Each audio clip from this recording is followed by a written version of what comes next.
یہ تھے جناب حسین دلوائی صاحب۔ اب میں گزارش کروں گا شہر اور ملک کی مشہور شخصیت جناب مہیش بھٹ صاحب سے کہ آپ آئیں اور اپنے خیالات کا اظہار فرمائیں۔ السلام علیکم۔ وہی ہے مرکز کعبہ، وہی ہے راہ بتکانہ، جہاں دیوانے دو مل کر صنم کی بات کرتے ہیں۔ جاوید میر صاحب نے بہت صحیح فرمایا کہ مسلمانوں کو سرٹیفکیٹ کی ضرورت نہیں ہے، آپ کسی کے محتاج نہیں۔ میں صرف ایک بات کہنا چاہوں گا جو آپ کے کنکلوژن میں بھی لکھا ہے، ہندوستان کا مسلمان بن جائے، یہ ملک کی تقدیر بدل جائے گی۔ ذرا اپنے اندر کی شدت کو جگائیے بھائی۔ مجھے ایک بات سمجھ میں آئی ہے جتنا میں نے اسلام کے بارے میں پڑھا ہے کہ ڈرا ہوا آدمی مسلمان نہیں ہو سکتا، کیونکہ جہاں ڈر ہے وہاں اسلام نہیں، اور جہاں اسلام ہے وہاں ڈر نہیں۔ جیسے جہاں اندھیرا ہوتا ہے وہاں روشنی ہوتی ہے، جہاں روشنی ہوتی ہے وہاں اندھیرا نہیں ہوتا۔ ایک حدیث مجھے ہمارے دوست محمود مدنی صاحب نے لکھوائی تھی جو میرے کمپیوٹر پہ ہے، انصر اخاک ظالمن او مظلوما، مدد کر، اپنے بھائی کی مدد کر، مظلوم ہو تو مدد کر، ظالم ہو تو مدد کر۔ یہ حدیث جارج بش کو سنانی چاہیے، نریندر مودی کو سنانی چاہیے کہ جس مذہب کی حدیث یہ کہتی ہے کہ بھائی مظلوم کی مدد تو کر، ظالم کی مدد کر، اس کو روک، اس سے پوچھ کیوں ظلم کرتا ہے، کیا تکلیف ہے تیرے کو؟ بھائی بولا ہے ظالم کو۔ اب ایسے مذہب میں ٹالرنس نہیں ہے تو اور کیا ہے؟ مگر سمسیا کچھ اور ہے۔ آپ اندھوں کے ملک میں، اندھوں کی دنیا میں آئینہ بیچنے نکلے ہیں۔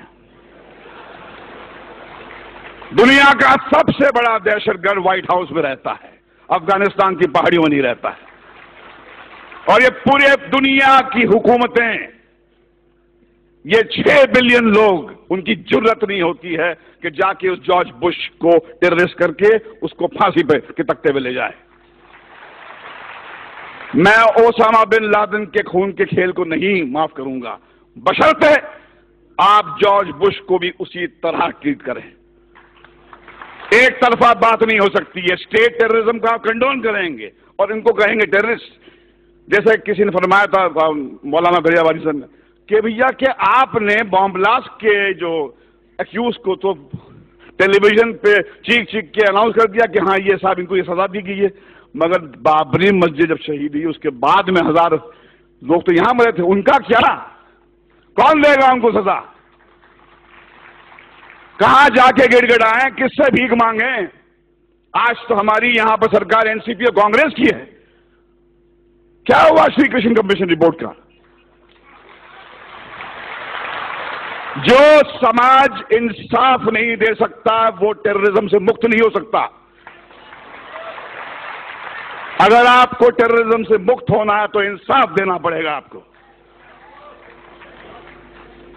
اور اگر آپ نے اپنے پولیس اسٹیشنز کو ٹارچر چیمبرز بنا دیا، وہاں پر معصوم کو لے جا کے مارو گے، پیٹو گے، ذلیل کرو گے، تو ٹیررزم بڑھے گا۔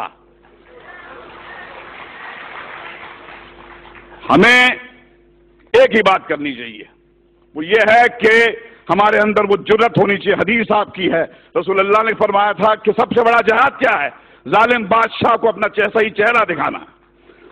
ظالم بادشاہ کو کہو کہ تم کتنے بدصورت ہو، ان سے کہو کہ یہ کیا دو طرفی بات ہو رہی ہے، جب چاہے آپ نے کھڑا کر دیا ہم کو کٹ گھرے میں۔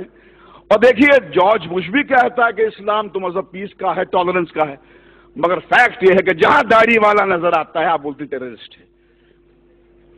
یہ لڑائی اس سیمینار سے ختم نہیں ہونے والی ہے، یہ بہت لمبی لڑائی ہے، وہ دور آ گیا ہے۔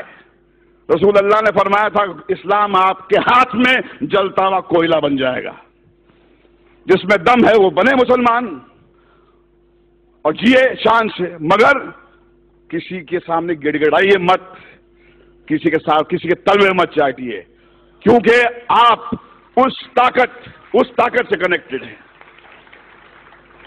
یہ ملک آپ کا ہے،